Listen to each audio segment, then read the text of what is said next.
He yanked the cover of her shirt with one hand and waved a small black notebook with the other, grinning for an audience that was already laughing.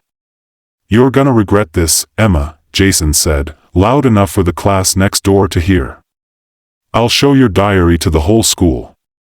The room erupted like a stadium. Emma's fingers froze on the desk. She felt the heat of every look, the sting of every smirk, and the helpless terror of watching the most private words she had ever written become a toy in someone else's hands. Emma had always believed in staying unnoticed. Being quiet felt safer than being wrong. She knew where the squeaky tile was in the hallway and how to drift into a classroom the moment before the bell, silent as mist. The diary was the one place she allowed herself to be loud. Late at night, when her mom worked the closing shift at the diner and her little brother, Evan, slept with a comic spread across his chest, Emma wrote. She wrote about her dad moving out and the way the house sounded bigger afterward. She wrote about the girls who photographed her shoes and made fun of how scuffed they were. She wrote about the boy with the kind eyes who once held the door for her but didn't know her name. She wrote because words were a place to stand when everything else felt like water.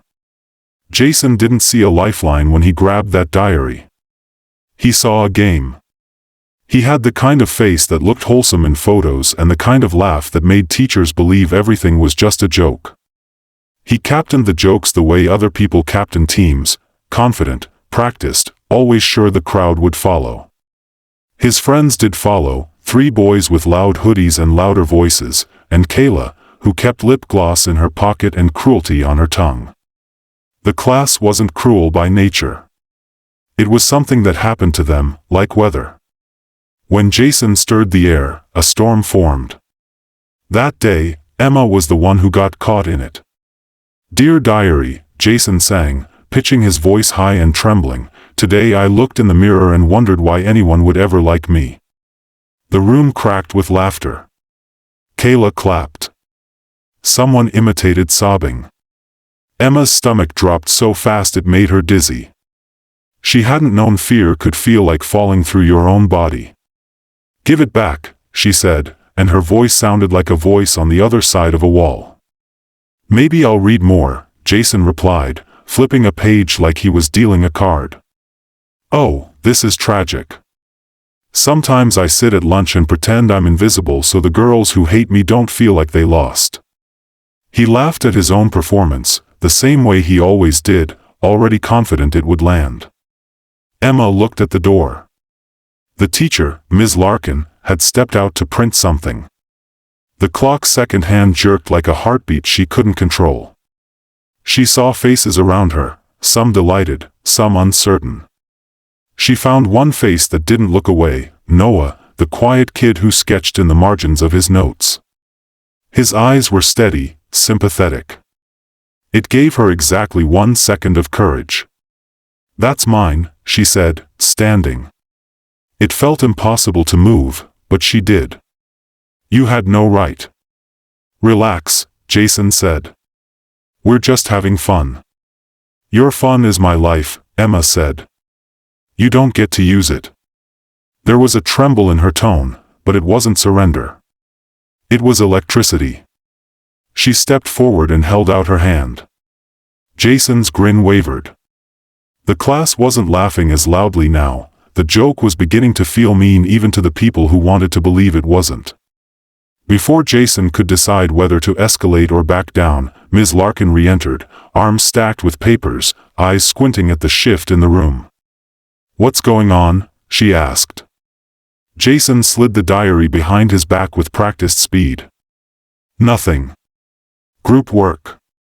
Emma looked at the floor, then at Ms. Larkin, then at Jason.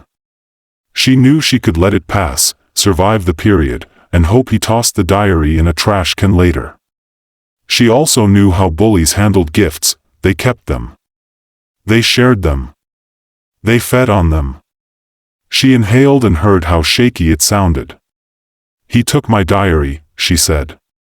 The room tightened with the collective inhale people make when something serious happens. Ms. Larkin's face changed. "Give it to me," she said to Jason. He froze, then handed it over with an exaggerated sigh, the kind of theatrical surrender he'd learned could convert consequences into pity. Ms. Larkin gave the book to Emma without ceremony. "We'll talk after class," she said gently. Then she started the lesson and, for 27 long minutes, Emma tried not to cry. After the bell, most students left fast. The few who stayed were the ones who didn't want to be seen walking with Jason. He hung back by the door, eyes flicking between Emma and Ms. Larkin, calculating.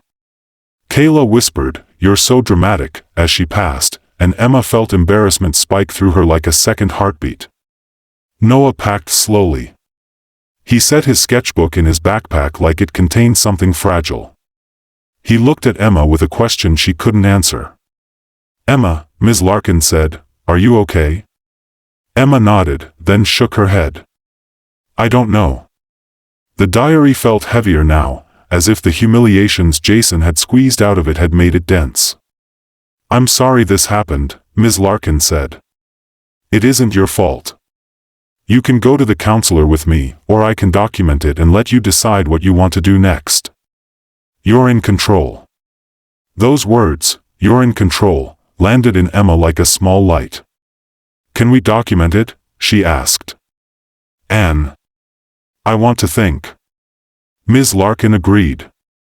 Before Emma left, Noah stepped up, awkward but determined. "If you need someone to walk with you between classes," he murmured, "I can." It wasn't a grand promise. It was better. It was practical kindness. The next hours carried a pressure Emma could almost smell.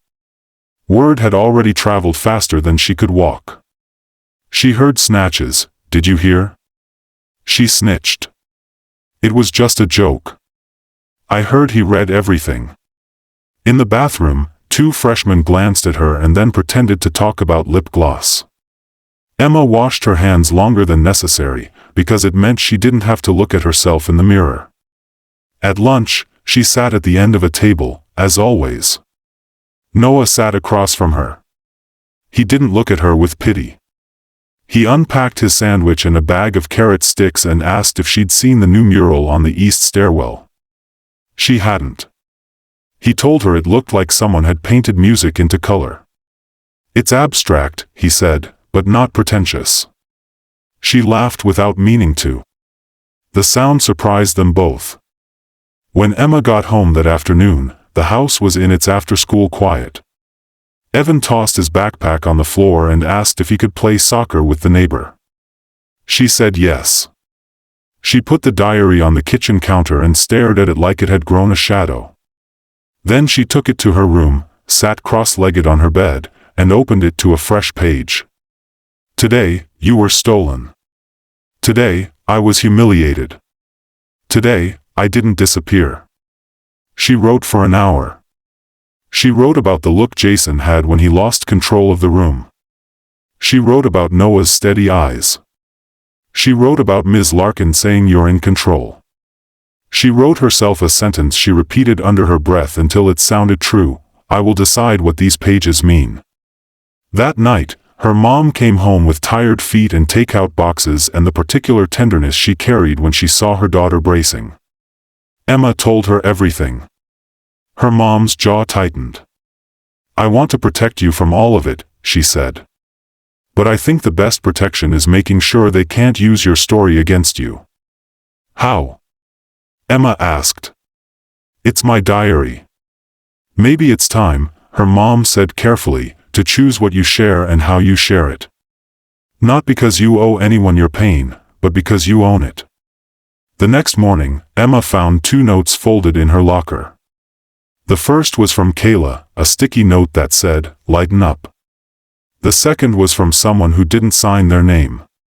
"Thank you for saying something. I thought I was the only one who ate lunch in the bathroom last year." Emma held that second note like a relic. She closed her locker and found Noah waiting. "I made something," he said, blushing, and handed her a photocopied flyer. It read, "Speak Up Day, share words that help you survive." At the bottom, in smaller letters, "Student submissions welcome. Anonymous or signed. Art included." "I thought," Noah said, Maybe if we make a space for real words, the fake ones will matter less. You made this overnight? Emma asked. I already had the idea, he admitted. I just needed a reason to be brave. The school sometimes moved like a machine that didn't know it was a machine, grinding and ringing and churning through days. But one student with a flyer can throw sand in the gears. Noah got permission from the librarian, who loved anything with the word submissions. Ms. Larkin offered her room during study hall. A counselor, Ms. Chen, said she would be there if anyone needed a safer space than a bulletin board. Emma watched it bloom in real time, a box for submissions, a wall for art, a day set aside in 3 weeks. The plan wasn't revenge. It was reclamation. Jason noticed. Of course he noticed. He cornered Emma after biology with a smile that pretended they were friends. We're good, right? He asked. You got your notebook back. You humiliated me, Emma said. She didn't mean to say it so plainly, but plainness felt like strength. People laughed, he replied, shrugging. It was funny. It was cruel. He leaned in, lowering his voice. Don't make this bigger than it is. It was already bigger. Kayla had begun whispering that Emma couldn't take a joke. Someone created a meme of a cartoon girl clutching a diary while rain poured on her head. Emma found it on 3 different feeds before lunch. She stopped scrolling because the moving hurt. That night, she almost didn't write. Then she remembered, I will decide what these pages mean. She wrote a new sentence and underlined it, I will not let people who don't know me rename me. A week later, Emma found the proof she didn't know she was waiting for. A freshman named Priya came to Ms. Larkin's room during study hall, hands shaking around her phone. They added me to their chat by mistake, she said, voice barely a whisper. She showed Emma and Ms. Larkin the screen.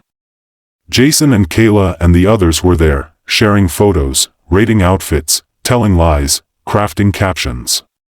They had nicknames for half the grade. They had a tally for cry points. Emma's name appeared in red. Under a photo taken from behind, Emma at her locker, head tilted, someone had written, Shy Girl Season Finale. The message was 2 days old. Ms. Larkin's mouth set hard. You can forward these to the counselor, she said gently to Priya, or I can. What do you want? Priya swallowed. I'll send them. I want it to stop. Emma should have felt triumphant. Instead, she felt sad in a way that was somehow cleaner than anger. Cruelty looked smaller when it was written in a chat box, so petty and effortful. You had to work to be that unkind. The counselor moved fast. Screenshots were documented. Parents were called. The principal reminded everyone that online harassment was harassment, period. But schools have a way of speaking softly even when they're trying to be strong, and rumors filled the spaces where silence stretched. Jason told anyone who'd listen that it was all taken out of context. Kayla said they were comedy writers. One of the boys cried in the hallway and said his life was over. Emma felt herself tested on every side. The biggest challenge surprised her. It wasn't the noise or the fear of being targeted again. It was doubt, the part of her that asked, am I making everything worse? She worried about the freshmen who'd be next if she stepped back. She worried about the boys who'd be expelled if she pushed too hard. She worried she was too sensitive. She worried she wasn't sensitive enough. At home, her mom sat with her at the kitchen table and said, you are not responsible for their choices. You are responsible for your integrity. Noah brought her tea and a plan. Let me draw the posters for Speak Up Day, he said. Let's make it impossible to ignore but impossible to mock. He sketched a silhouette filled with small, handwritten phrases. I ate lunch in the library. I wore the same hoodie all year. I miss someone who isn't dead but is gone. The drawing made words look like a body you could carry and still stand. The day before Speak Up Day, Jason approached Emma again, this time without the smirk. "If you call it off," he said, "I'll apologize." She stared at him. He rushed to fill the space. "Not like a full apology, but I'll say we were kidding and it went too far. I'll even tell Ms. Chen I feel bad." He wasn't afraid of repentance. He was afraid of sunlight. "I don't want your conditional apology," Emma said. "I want a better school." That night, she couldn't sleep. She lay awake listening to Evan's small snores and the soft creak of the house settling into itself and imagined standing in front of everyone with her diary in her hands. Her heart pounded so fiercely she had to sit up. She considered not showing up. Then she remembered the anonymous note and Priya's hands shaking. She remembered how Noah had said he needed a reason to be brave and how much it mattered to find out other people needed the same thing. The library smelled like paper and dust and clean carpet the morning of Speak Up Day. The submission box overflowed. Ms. Chen set up a corner with tissues and chairs and the kind of silence that says "I'm listening." Students came in waves, some with poems, some with 3 words on a ripped corner of notebook paper. A senior football player pinned a card that said, "My brother overdosed last spring and I don't know who I am without him." A popular sophomore girl taped up a message that said, "I laugh loud so no one notices I'm scared." Someone drew a cartoon of a heart wearing armor that still, somehow, had room to beat.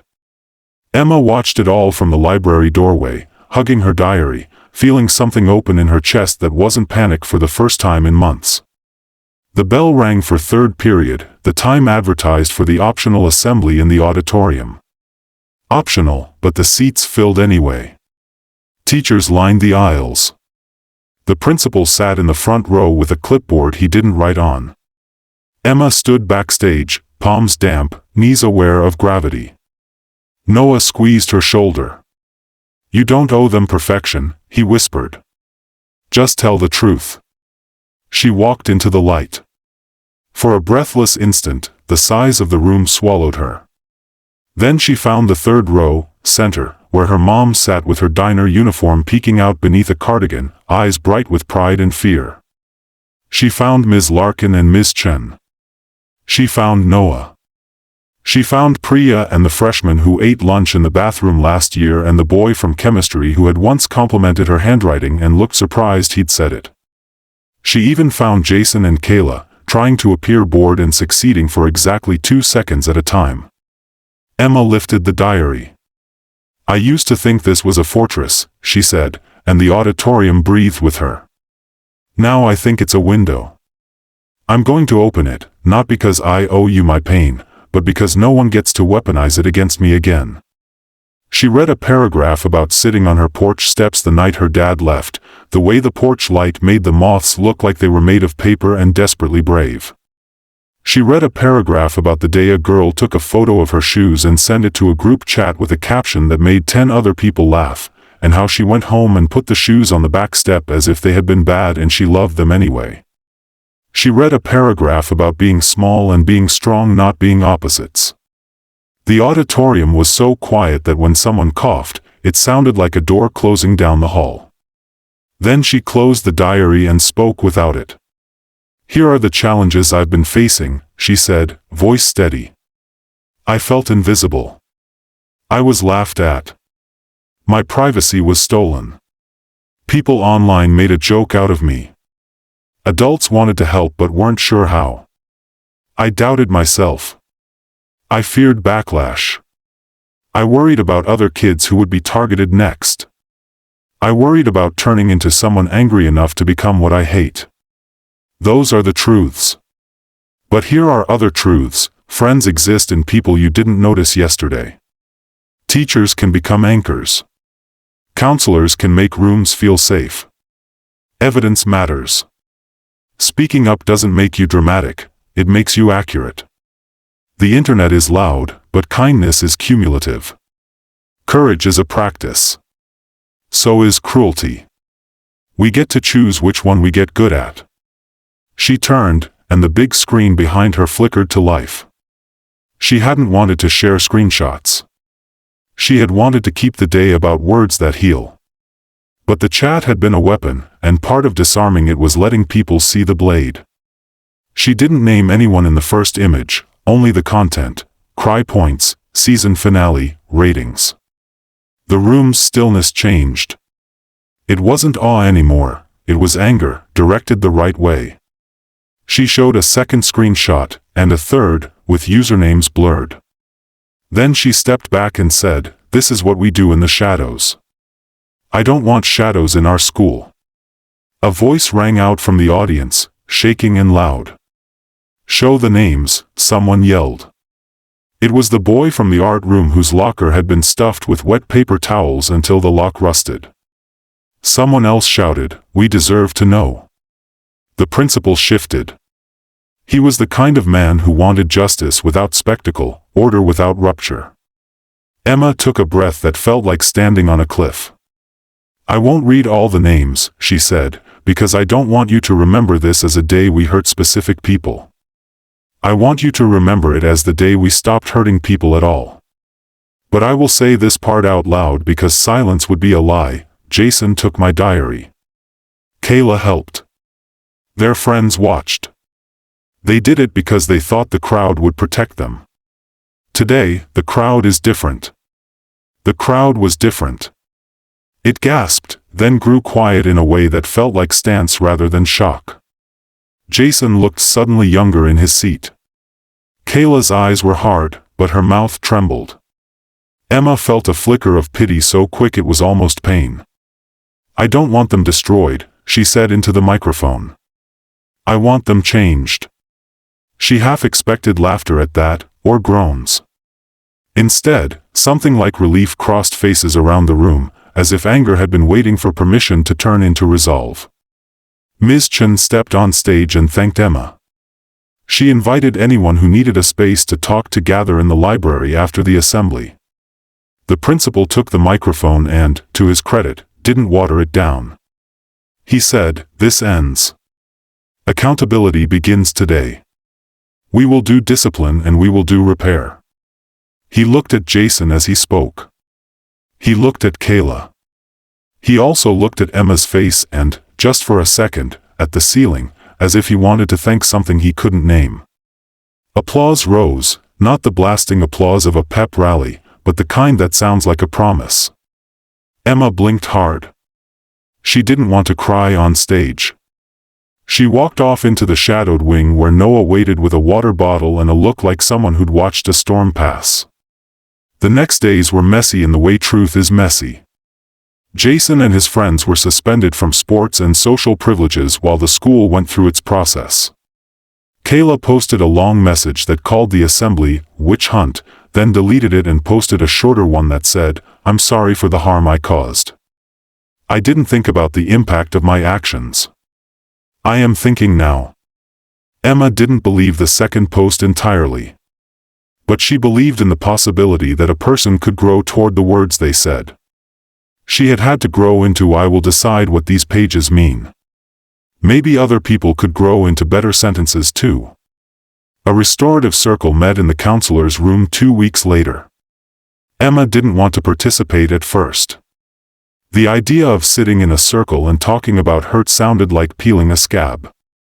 Ms. Chen explained that it wasn't about forgiveness on command. It was about putting the harm in a place where it could be seen and repaired instead of festering. Emma brought Noah for support. Jason brought his dad, who wore a suit and looked at his watch too often until his son spoke and his watch seemed to stop. "I liked being funny," Jason said. "I liked when people laughed at what I said. I didn't realize what I was making of myself. I'm sorry." The words weren't beautiful. They were workmanlike. They felt real. Kayla's apology was rougher. She talked about being afraid of being boring, invisible, words Emma had used in her diary, but that sounded different coming from Kayla's mouth, broken and quick. Emma accepted their apologies without ceremony. Acceptance wasn't absolution. It was the decision to carry her own story forward, not theirs. The school changed in visible ways. The speak-up walls stayed. New notes appeared weekly, confessions, small triumphs, reminders that people are never exactly what they look like in a hallway. Teachers began class with moments called temperature checks, a 30-second practice where students could raise a colored card, blue for fine, yellow for unsure, red for needing a word with someone after class. The cards were quiet flags that made chaos less likely. The chat culture softened. Not everywhere, not always, but enough that the difference felt like morning after a long night. Emma changed too. She didn't become loud. She did become audible. She submitted a short story to the state contest and wrote an op-ed for the local paper about restorative justice that made Miss Chen proud and the principal nervous and the community curious. She started walking with a small constellation of friends, Noah and Priya and the freshman who had eaten in the bathroom last year and now ate at a corner table covered in doodles and crumbs and inside jokes. At home, she kept writing in the diary, but the entries looked different. They were less about survival and more about building. One afternoon in late spring, the art teacher asked if Emma would read at the unveiling of the East Stairwell mural. Emma climbed the steps and saw a galaxy of color open across concrete, lines that looked like music written for people who didn't play instruments, swirls that looked like hope trying on different shapes. Down in the corner were words carefully stenciled by Noah's steady hand, "The quietest voices carry the truest thunder." Emma touched the paint with her fingertips and felt the thrill that comes when something true exists outside of you, visible and undeniable. On the last day of school, Jason approached her by the front doors where the heat made the glass feel like a stove. He looked smaller without an audience. He said, "I know I can't fix it. Thanks for not trying to ruin my life." Emma thought about every kid who had ever been told to be grateful for basic decency and shook her head. "I wasn't protecting you," she said. "I was protecting me. And everyone else after me." He nodded, looking relieved and sad, and walked away. Emma watched him go and felt nothing heavy rise in her. That felt like victory. Summer arrived with the sound of sprinklers and bike chains and the soft clap of screen doors. Emma found a weekend job shelving books at the library. She wrote on the bus. She started a small online zine with Noah called Windowed, a place where students could publish art and poems and lists of sentences they were trying to grow into.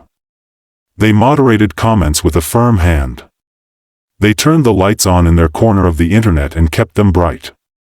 On a late August evening, with the neighborhood smelling like charcoal and cut grass, Emma sat on her porch steps and opened the diary to the first page, the one written months ago in small, careful handwriting. She read those early words and felt affection for the girl who had written them, a girl who was brave long before she knew it. On a new page, she wrote this.